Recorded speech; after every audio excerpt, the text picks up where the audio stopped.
여러분들하고 한번 교제할까요? 잘 오셨습니다. 예.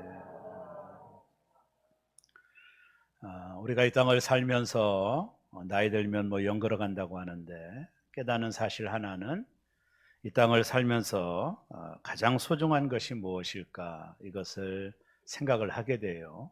나이가 들면서 소중한 것들을 다르게 생각하는 가치 개념이 좀 바뀌기도 하죠. 물론 재산도 있고 또 직장도 있어야 되고 또 사회적인 신분도 높아지면 좋겠다고 생각을 합니다.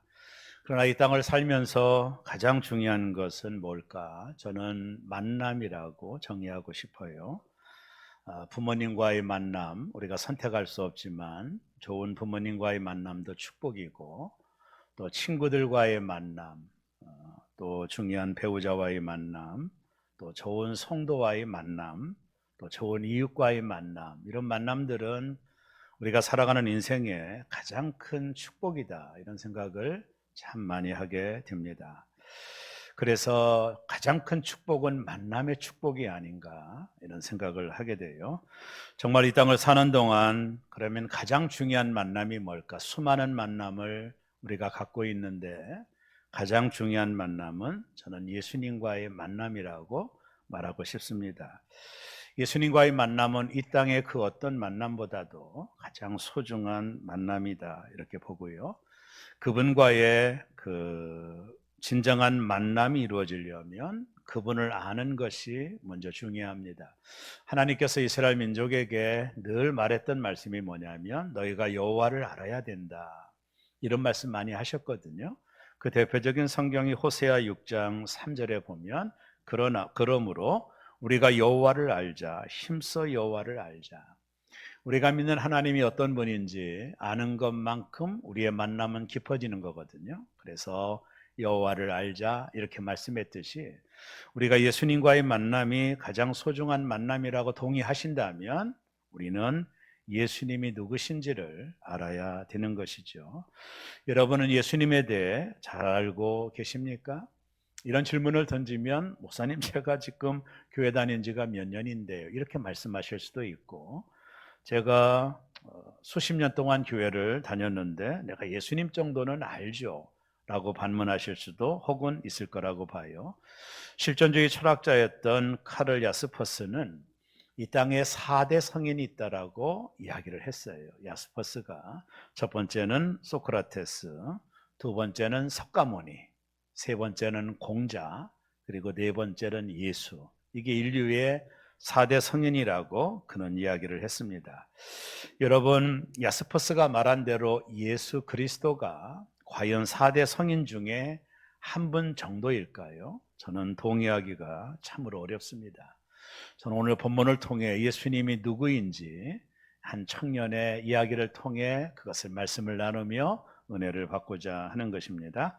오늘 본문에 보면 한 청년이 등장을 합니다. 공이 모든 공관복음에 기록되어 있는 내용인 것을 보면 이 청년에 대한 스토리는 대단히 중요했던 것으로 여겨집니다. 모든 복음서가 이 청년에 대한 이야기를 다루고 있기 때문에 그래요.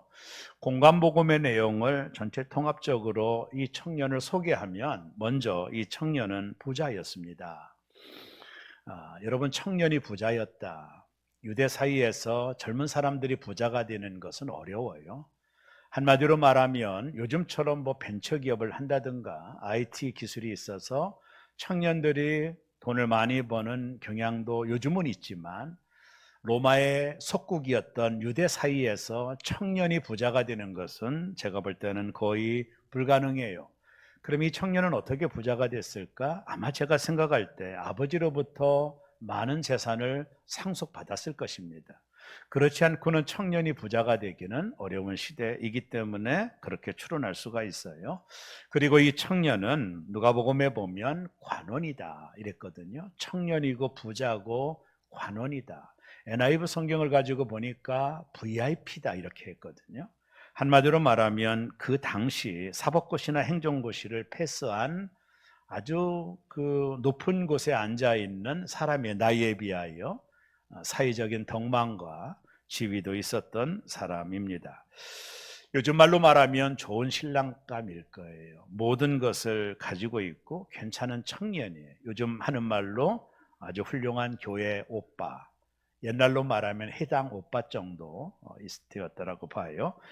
이 정도 되면 인격은 조금 모날 수 있는데 이 청년은 그것도 또 완벽해요. 예수님께로 찾아와서 꿇어앉을 정도로 겸손한 사람이었어요. 이게 뭐 팔방미인이네요. 부자였죠. 인격적으로도 훌륭했죠. 사회적인 덕망도 있었죠. 지위도 있었죠. 뭐 하나 부족함이 없는 완벽한 사람 같아요.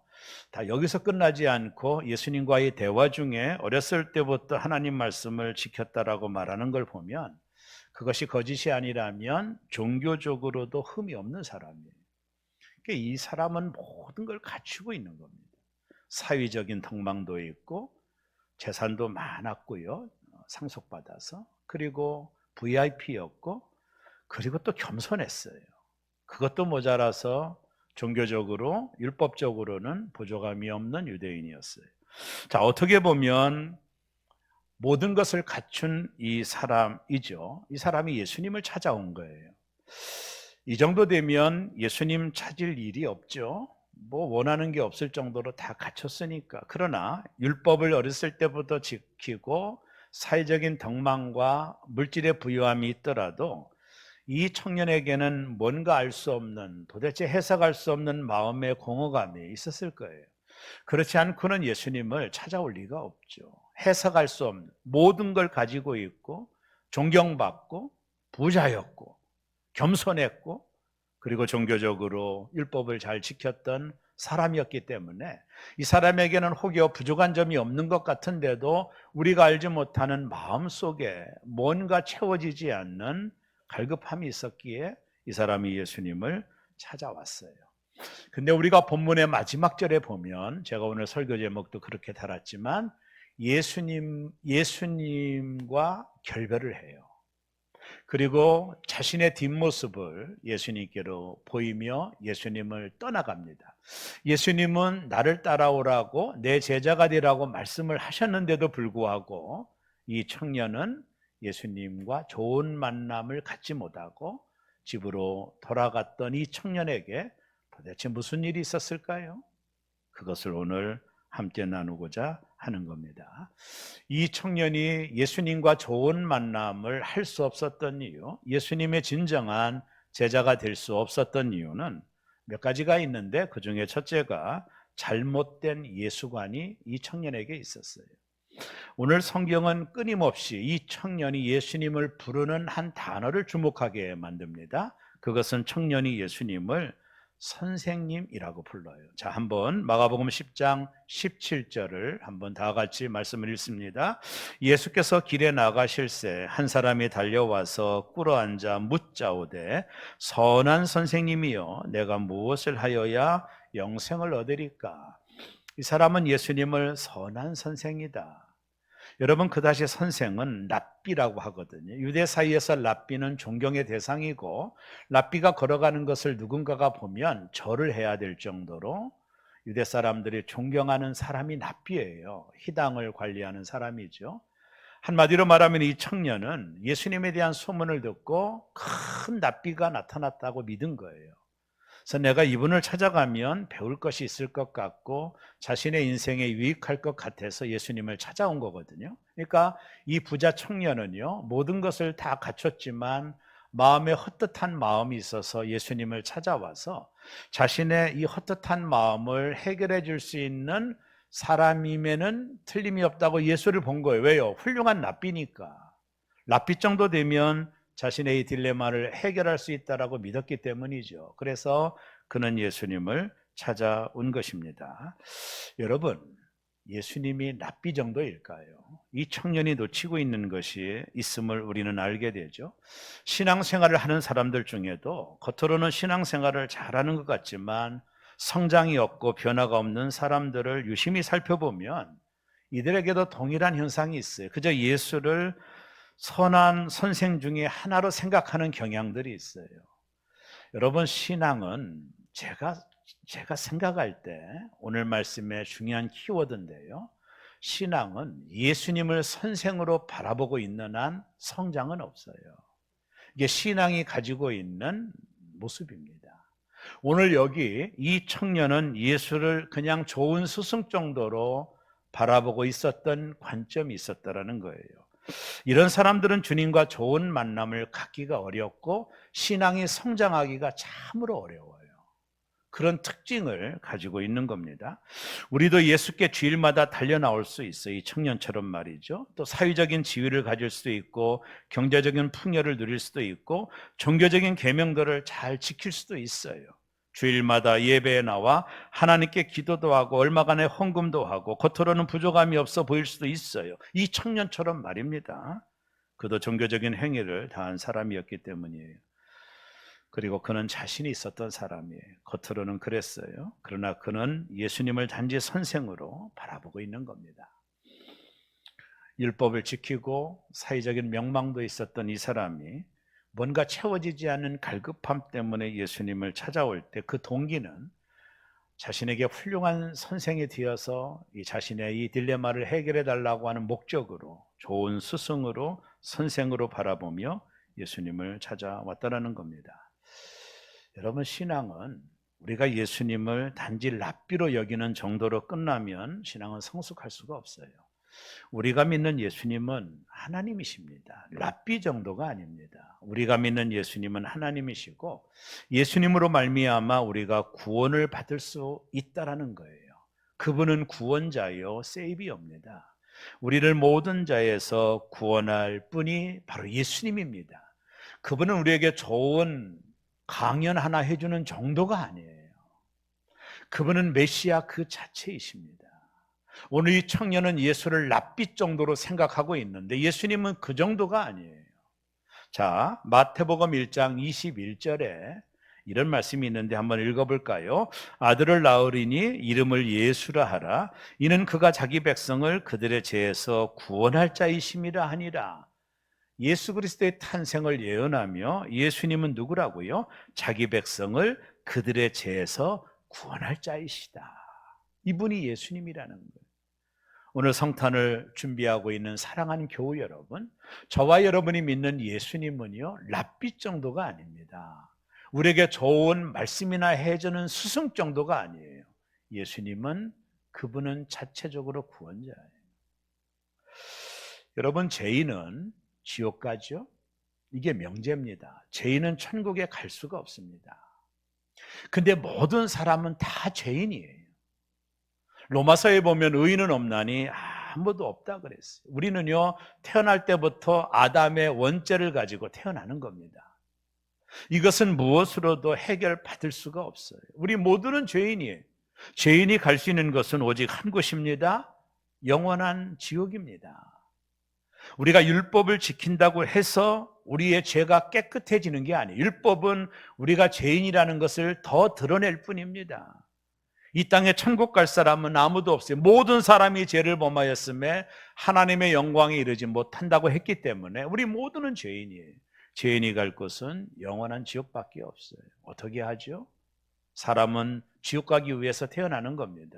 지옥 가기 위해서 뭘 하는 게 아닙니다. 아니, 태어난 대로 살면 지옥 갑니다. 왜요? 모든 사람은 다 죄인입니다.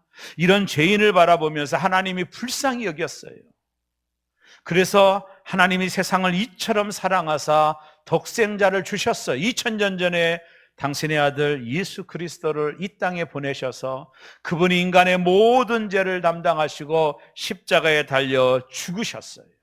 다 이루었다. 저와 여러분의 모든 죄를 다 용서했다라고 선언하며 예수 그리스도께서 십자가에 달려 죽으셨습니다. 예수님의 죽음이 나의 죄 때문이라고 마음으로 믿으면 의로워지고, 성경은 말하죠. 의인이 되고 입으로 시인하여 구원을 받는 거예요. 예수 그리스도의 십자가 사건이 나를 위한 사건이라고 내가 마음으로 믿으면 의로워진다라는 것은 의인이 된다라는 거예요. 그래서 예수를 믿으면 의인이 되고, 의인은 오직 천국에 갑니다. 죄인은 천국에 갈 수가 없기 때문에 의로워진 하나님의 자녀들은 영원한 천국으로 들림받게 되는 것입니다. 이게 복음입니다. 그래서 사도행전 4장 12절에 보면 다른 이로서는 구원을 받을 수 없나니 천하 사람 중에 구원을 받을 만한 다른 이름을 우리에게 주신 일이 없음이라 하였더니, 석가모니가 우리를 구원하는 게 아니라, 공자가 우리를 구원하는 것이 아니라 하나님께서 이 땅에 구원받을 만한 다른 이름을 예수 외에는 준 적이 없다라는 거예요. 오직 유일한 구원자가 예수 그리스도라는 겁니다. 왜요? 그분이 우리의 죄를 위하여 십자가에 달려 죽으셨기 때문이에요. 석가모니가 우리를 위해서 죽었나요? 아닙니다. 오직 예수만이, 죄가 없는 유일한 그분만이 우리를 위하여 십자가에 달려 죽으심으로 우리의 모든 죄를 용서해 주셨던 오직 유일한 구원자, 다른 이름은 없다라는 겁니다. 예수님은 단지 좋은 말씀을 가르쳐주는 선생님으로 오신 게 아니에요. 우리를 죄에서 구원하기 위하여 오신 것입니다. 오늘 이 청년의 실패는, 결정적인 문제는 예수님이 누군가에 대한 실패입니다. 잘못된 예수관이 있었던 거예요. 그저 예수를 단지 선생 정도로만 알고 있었던 이 청년이 예수님 도전할 때 뒷모습을 보이고 떠나간 것입니다.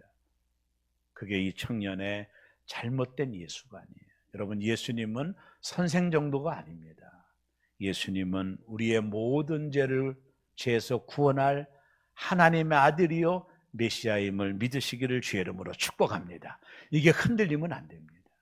그 다음에 두 번째, 이 청년의 문제는 잘못된 구원관에 기반을 두고 있어요. 제가 어린 시절 주일학교 선생님이 늘 했던 얘기가 지금도 떠오릅니다. 이런 얘기했습니다. 천국은 사다리 타고 가는데 주일을 한 번 빠질 때마다 사다리가 하나씩 빠져서 주일을 많이 빠지면 천국에 올라갈 수 없다, 이런 말씀하셨거든요. 제가 그래서 주일을 빠지지 않으려고 얼마나 애를 썼는지 몰라요. 사다리가 없어지니까 천국은 가야 되는데, 이런 어린 마음에 주의를 지켰던 경험이 저에게 있습니다. 여러분, 우리가 뭔가 잘했을 때는 하나님 앞에 담대하지만 부족하거나 하나님 말씀대로 살지 못하면 하나님 앞에 당당하게 나가지 못하거든요. 이게 우리의 신앙의 딜레마인데, 이거는 처음부터 잘못된 거예요. 제가 한번 말씀드릴게요. 구원은 값없이 주어지는 하나님의 축복입니다. 우리가 구원받은 것이 내가 선하게 살아서 받은 게 아닙니다. 구원받지 못하는 것이 내가 악하게 살아서 받지 못하는 게 아니에요. 내가 어떤 죄를 지어도 구원받는 데는 상관이 없어요.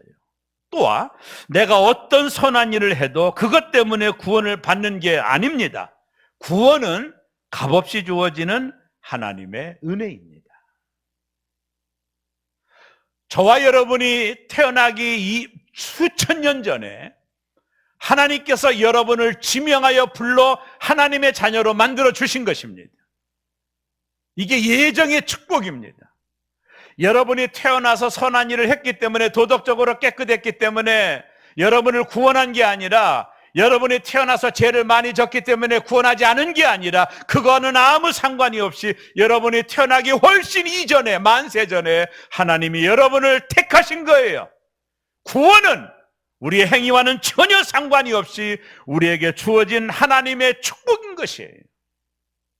전적인 하나님의 은혜입니다. 이 청년은 자신이 율법을 열심히 지켰으니 영생을 얻을 수 있다라고 생각한 것입니다. 여러분, 율법을 지킨다고 영생을 얻는 게 아니에요.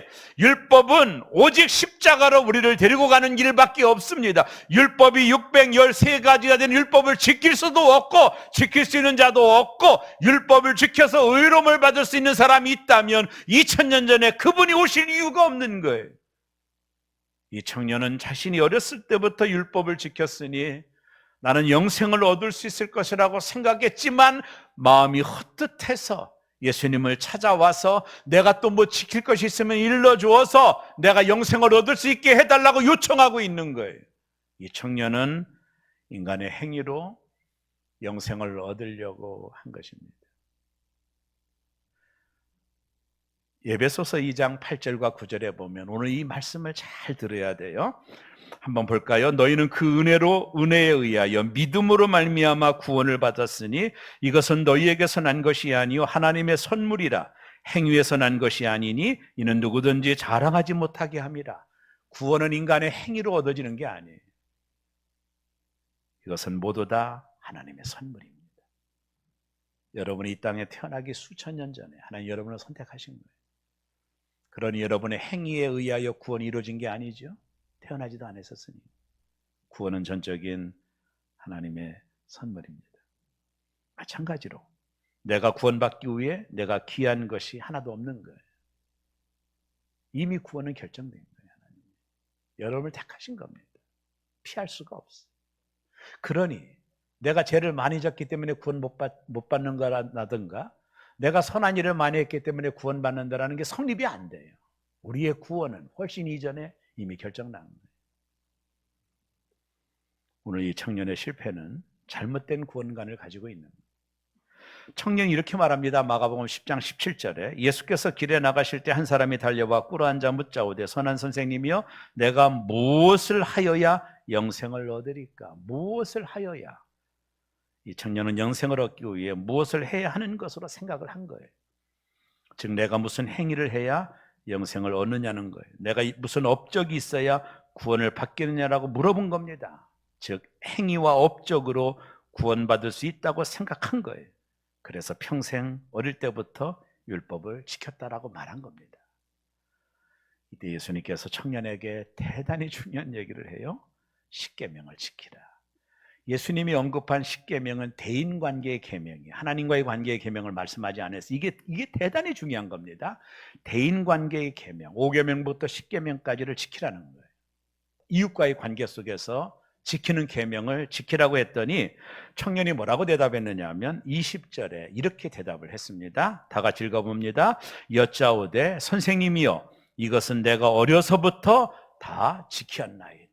내가 완벽하게 지켰나이다. 5계명부터 10계명까지는 내가 완벽하게 지켰나이다. 맞을 거예요. 이 사람은 유대인이었고 어렸을 때부터 5계명부터 10계명 대인관계의 계명은 이 사람이 완벽하게 지켰을 거예요. 예수님도 인정했습니다. 그때 예수께서 결정적인 질문을 던집니다. 이게 오늘 본문이 반전되는 하나의 메시지인데요. 21절에 완벽하게 계명을 지켰다고 말하는 이 청년에게 예수님이 뭐라고 말씀하시는지를 주목해 보세요. 마가복음 10장 21절 중요하기 때문에 다 같이 읽습니다. 예수께서 그를 보시고 사랑하사 이르시되 내게 아직도 한 가지 부족한 것이 있으니 가서 내게 있는 것을 다 팔아 가난한 자들에게 주라. 그리하면 하늘에서 보화가 내게 있으리라. 그리고 와서 나를 따르라 하십니다. 자신만만한 이 청년에게 예수님이 재산을 다 팔아 가난한 자들에게 나눠주고 나의 제자가 되라고 말씀을 하셨습니다. 여기서 예수를 따르기 위해 재산을 다 팔아 가난한 사람들에게 나눠주라는 뜻이 아니에요. 이 말씀을 잘 들으세요. 그 당시 부자는, 이 사람을 포함한 그 당시 부자는 어떤 일을 했느냐 하면 부자들은요 하나님의 계명을 잘 지켰어요. 근데 문제가 뭐냐면 하나님의 안식일이라든가 이 계명을 잘 지켰는데 하인이나 노예들에게는 일을 시켰어요. 안식일날. 왜냐하면 돈을 벌려고 자기들은 계명을 지키고 하인이나 노예들, 소위 말하는 이웃들인 하인이나 노예들은 안식일을 못 지키게 만들었어요. 왜요? 돈을 벌어야 되니까. 그러니까 이들이 안식일을 지켰다라는 것은 안식일의 참 의미를 모르는 거죠. 그냥 문자적으로 지키고 하인들과 노예들은 일을 시켜서 돈을 착복을 한 거예요. 이것이 그 당시 부자들이 부자 되었던 이유였습니다. 여러분, 율법의 최고의 극치가 뭐예요? 마음과 뜻과 정성을 다하여 하나님을 사랑하고 내 이웃을 내 몸과 같이 사랑하라는 게 율법의 최고봉입니다. 율법의 크라이막스는 내 이웃을 내 몸과 같이 사랑하라는 거예요. 오늘 예수님이 이 사람에게 재산을 팔아 가난한 자들에게 나눠주라는 것은 네가 율법을 지켰다라고 말하는데 그러면 율법의 최고봉인 가난한 자들을 위하여 재산을 팔 수 있느냐고 물어보는 거예요. 너 그렇게 할 수 있어? 재산을 팔아서 가난한 자가 되라는 뜻이 아닙니다. 너가 율법의 최고봉인 가난한 자들을 이웃을 사랑하라는 계명을 네가 지킬 때만이 율법을 지켰다고 말할 수 있는데 너는 표면적으로 율법은 지키고 있지만 너가 가난한 사람들을 착취하여 돈을 벌어 부자가 됐지 않았느냐. 그러면서 네가 율법을 지키고 있다고 말하지만 율법의 의미는 내 이웃을 내 몸과 같이 사랑하는 것이야. 그것이 율법의 마침이고 율법의 뜻인데, 네가 그렇다면 율법을 완전히 지켰다라고 말하고 나한테 자신 있게 말하는데, 내가 너에게 도전할게. 재산 다 팔아 가난한 자들에게 줄 수 있어? 이렇게 말한 거예요. 예수님은 너무나 자신만만하고 있는 이 청년에게 일침을 가한 겁니다. 도덕적으로 문제가 없다고 생각하는 이 청년에게 예수님은 일침을 가한 거예요. 너가 율법을 완전히 어렸을 때부터 지켰다고? 율법은 하나님 사랑하고 이웃 사랑이야. 내가 이웃 사랑하는 법을 얘기했잖아. 그거 다 지켰다고? 그러면 네 자산은 팔아 가난한 자들에게 나눠줄 수 있어? 이웃을 사랑해야 되니까. 여기에 청년이 걸린 겁니다. 왜 걸렸을까요? 율법을 표면적으로 지켰지 율법의 정신은 놓치고 있었지. 그래서 마가복음 10장 22절이 이렇게 말합니다. 이 사람이 재물이 많은 거로 이 말씀으로 인하여 슬픈 기색을 띠고 근심하며 가니라. 도덕적으로 자신감 있던 청년이 예수의 질문 한마디에 아무 대답도 없이 예수를 떠나갑니다. 그는 비로소 알게 된 거예요. 예수님의 말씀에 순종할 수 없는 자신의 한계를 깨닫고 어떤 행위를 통해 구원받는 것이 불가능하다는 것, 자기도 못하니까, 재산 팔아서 이웃을 사랑할 수 없으니까 그것을 깨닫고 주님을 떠나간 것이죠. 그래서 마지막 셋째는 잘못된 가치관 때문에 이 청년이 등을 보인 겁니다. 오늘 이 청년이 예수께 나온 것은 영생에 관한 것이라 생각할 수 있습니다. 영생을 자신의 삶의 최고의 가치로 여긴 것이라 생각할 수 있어요.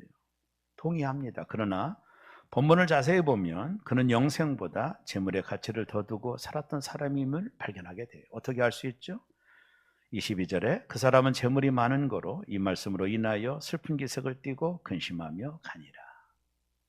완벽하다고 생각했던 청년에게 너에게 한 가지 부족한 것이 있다. 가서 네가 가진 것을 다 팔아 가난한 사람들에게 주어 율법을 실천하라는 거예요. 그 예수님 말씀에 청년은 주춤하게 되는 거죠. 예수님의 질문은 예리한 칼과 같이 청년의 심장을 찔렀어요. 지금까지 누구도 이 청년에게 이런 질문을 하는 사람은 없었어요. 그래서 청년은 자신 안에 탐심이 가득 찬 것을 보지 못했습니다. 겉으로는 완벽해 보였지만 자신의 내면 속에 우글거리는 욕망을 보지 못한 거죠. 그는 더 이상 아무 말도 할 수가 없었어요. 비로소 자신의 참모습을 보게 된 겁니다. 겉으로는 완벽한 신앙인 같았지만 예수님의 질문에 자신 속에 있는 탐심을 보게 된 것입니다. 하나님보다 재물을 더 사랑하는 자신의 내면과 마주치게 된 것이죠. 우리는 예수님의 말씀을 이 부분에서 기억을 합니다.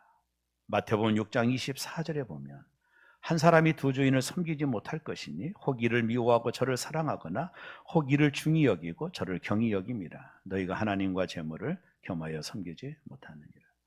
정말 주님의 말씀처럼 그는 하나님과 재물을 겸하여 섬길 수 없음을 알고 주님을 떠나간 것입니다. 그가 포기하기에는 너무 많은 물질을 소유하고 있었기 때문이에요. 그는 보이지 않는 영생보다 보이는 물질을 선택한 것이지. 예수님은 이 청년에게 삶의 주인이 누구인지를 분명히 하라는 메시지를 준 것입니다. 이참에 이런 예화 하나가 떠올라요. 영국의 빅토리아 여왕은 신앙이 좋은 여왕이었습니다. 그 여왕이 어느 날 소문을 들어요. 어떤 마을에 한 과부가 있었는데 믿음이 너무나도 좋다라는 거예요. 그래서 여왕이 왕궁을 떠나 이 과부를 만나러 갔습니다. 과부의 집에 다다랐던 여왕이 대화를 합니다. 질문을 던져요. 부인을 찾는 손님 중에 가장 고귀한 분은 누구입니까? 이렇게 질문을 던졌어요.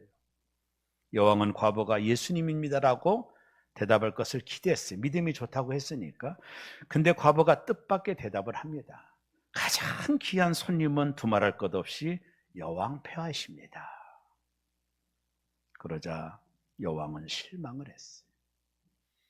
그리고 질문을 던져요. 부인을 찾아주신 최고의 손님은 예수님 아닙니까? 그 말에 과부가 여왕에게 이렇게 대답을 했어요. 여왕폐하, 예수님은 손님이 아닙니다. 제 주인이십니다. 예수께서는 처음부터 제 주인이십니다. 여왕은 아무 말도 할 수가 없었어요. 주인이 누구냐는 물음은 우리 삶의 중요한 결정을 내려야 하는 순간에 작용합니다. 바로 이 순간이죠. 이 청년은 주인이 물질이었기 때문에 물질을 선택한 거예요. 여러분, 개는 두 가지 종류가 있다고 해요. 똑똑한 개가 있고 멍청한 개가 있대요. 똑똑한 개는 주인이 누군지를 아는 개고, 멍청한 개는 먹을 것을 주면 따라가는 개입니다. 주인이 누군지를 모르는 거예요.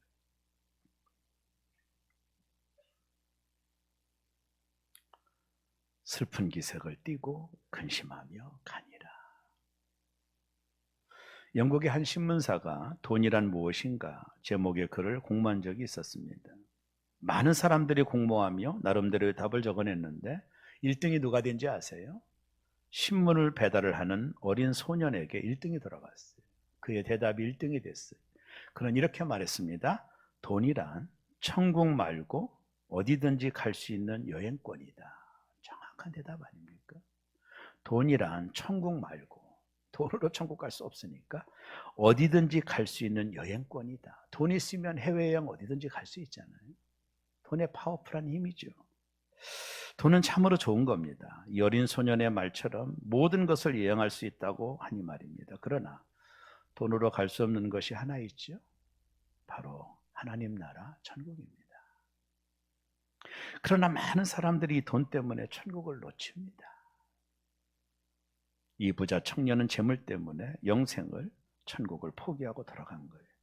차라리 그가 가난했다면 오히려 천국에 더 들어가기가 쉽지 않았을까. 그래서 예수님이 부자가 천국 가는 것은 낙타가 바늘기 들어가는 것처럼 어렵다고 하신 것 같아요.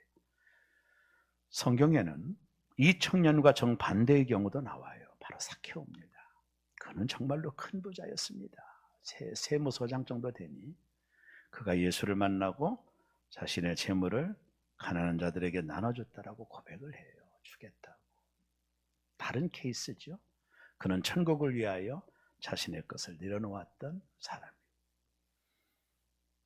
예수님 마가복음 8장 36절에 사람이 만일 온 천하를 얻고도 자기 목숨을 잃으면 무엇이 유익하리요? 청년은 온 천하를 지키기 위해 자기 목숨을 잃어버린 겁니다. 이 얼마나 불쌍한 사람입니까? 그가 부자였기에 영생을 못 얻은 것이 아니라 삶의 우선순위가 실패했기 때문이죠. 저는 오늘 부자 청년의 이야기를 통해 말씀을 나눴어요. 그가 예수님을 만났지만 오히려 예수님은 나의 제자가 되라고 정말로 엄청난 축복의 말을 했지만 뒷모습을 보이고 사라졌던 이 청년을 통해 우리는 아쉬움을 갖게 되는 것입니다. 먼저는 잘못된 예수님관과 잘못된 구원관과 잘못된 가치관이 얘기해 있었던 것이죠. 하나님은 우리가 예수님과의 귀한 만남을 갖기를 원합니다. 아니, 우리 모두가 예수님의 진정한 제자가 되기를 원합니다. 그러기 위해 그 예수님을 잘 알아야 돼요. 그분은 선생이 아니라 구세주이십니다. 영생을 얻으려면 어떤 행위가 아니라 믿음입니다. 그분을 따르려면 그분이 내 인생의 주인이 되셔야 되고, 그러기 위해서는 내가 주인 삼은 것들을 내려놓지 않고는 여전히 우리도 주님을 따라갈 수가 없다라는 것입니다. 사랑하는 교우 여러분, 예수님이 주인이신가요? 하나님이 주인이신가요? 그러면 갈등은 없습니다. 예수님이 베드로에게 너는 나를 따라오라, 사람을 낚는 어부가 되가 한다라고 했을 때 베드로는 배와 그물, 그 비싼 걸 다 버려두고 예수님을 따라갔습니다. 예수님을 주인으로 모셨기 때문이죠. 하나님을 주인으로 모신 사람들에게는 리스크가 없습니다. 하나님이 주인 되지 않으니 시험 들기도 하고 신앙생활이 어려워지기도 하는 것입니다. 하나님이 진정한 내 주인이 되면 고민할 게 없습니다. 그분이 다 책임져 주시기 때문에 그렇습니다. 사랑하는 여러분, 여러분의 뒷모습이 없기를 바라요. 천하를 얻기 위해서 자기 목숨을 잃어버리는 사람들이 되지 않기를 바랍니다. 예수 그리스도를 진정으로 따라가는 주님의 제자들 되기를 간절히 원합니다. 그러려면 내가 주인 삼은 것을 내려놓아야 됩니다. 그렇지 않고는 주님을 따라갈 수가 없습니다. 예수 그리스도가 내 인생의 노드가 되고 주인이 되고 그분을 따라가고 그분이 내 인생의 주인이 되실 때 금생과 내생의 축복이 약속되어 있는 것입니다. 예수님의 진정한 제자들 바로 여러분들 되기를 바라고, 온 천하를 얻으려고 100년도 누리지 못하는 온 천하를 얻으려고 영생을 잃어버리는 우리가 되지 않기를 주 이름으로 축원합니다.